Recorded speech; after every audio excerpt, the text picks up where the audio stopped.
Merci Madame la Présidente, Monsieur le Ministre, Monsieur le Président de la Commission, Alain Milon, je vous remercie pour cette initiative. Terre française en Amérique du Sud, la Guyane est un fleuron avec le Centre spatial guyanais, base de lancement européen qui démontre un intérêt certain pour ce territoire au niveau mondial. Toutefois, au niveau de la santé et du médico-social, de nombreux indicateurs démontrent que la situation est critique, voire même préoccupante. Ce territoire géographiquement éloigné et enclavé manque cruellement de moyens humains, tant au niveau médical que médico-technique, que d'équipements performants et conformes à la pratique médicale et paramédicale de haute qualité. Les problèmes liés à la diversité des populations sur ce territoire sont prégnants, notamment dans l'ouest guyanais et sur le fleuve.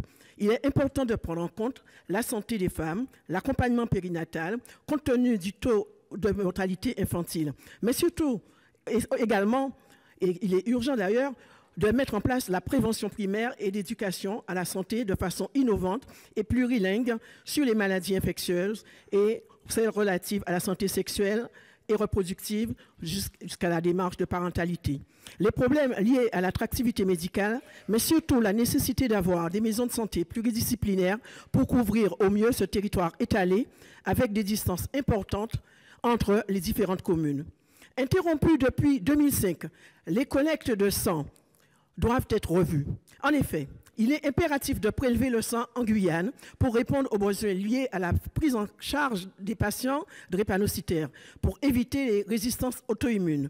Ces tests performants qui existent aujourd'hui, notamment pour la maladie de Chagas et le paludisme, existent également en Guyane, d'où la nécessité de recommencer urgemment des collectes en Guyane.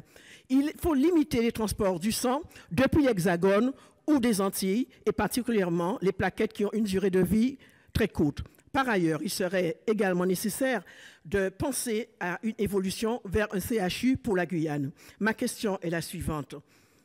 Que comptez-vous mettre en place en Guyane, compte tenu de la diversité des problématiques et des situations que vous venez d'entendre et que nous venons d'évoquer? Merci beaucoup. Merci, chers collègues. La parole est à Monsieur le Ministre pour 2 minutes. Merci beaucoup, Madame la Présidente, Madame la Sénatrice. Vous avez effectivement évoqué la plupart des problématiques auxquelles est confronté le territoire, et me semble-t-il un certain nombre de nos échanges préalables ont peut-être apporté des débuts d'éléments de réponse. Si vous me permettez, parce que je trouve le sujet particulièrement intéressant, il n'a pas été évoqué jusqu'à présent, de vous répondre sur la question de la collecte du sang en Guyane, qui, comme vous l'avez évoqué, a été arrêtée en 2005 pour des raisons que vous connaissez, liées à la prévalence de la maladie de Chagas, mais aussi du paludisme et d'accidents avérés à l'époque de transfusion. Sachez, Madame la Sénatrice, que la reprise de la collecte est envisageable, si tant est, évidemment, et sans grande surprise, que les conditions de sécurité soient réunies.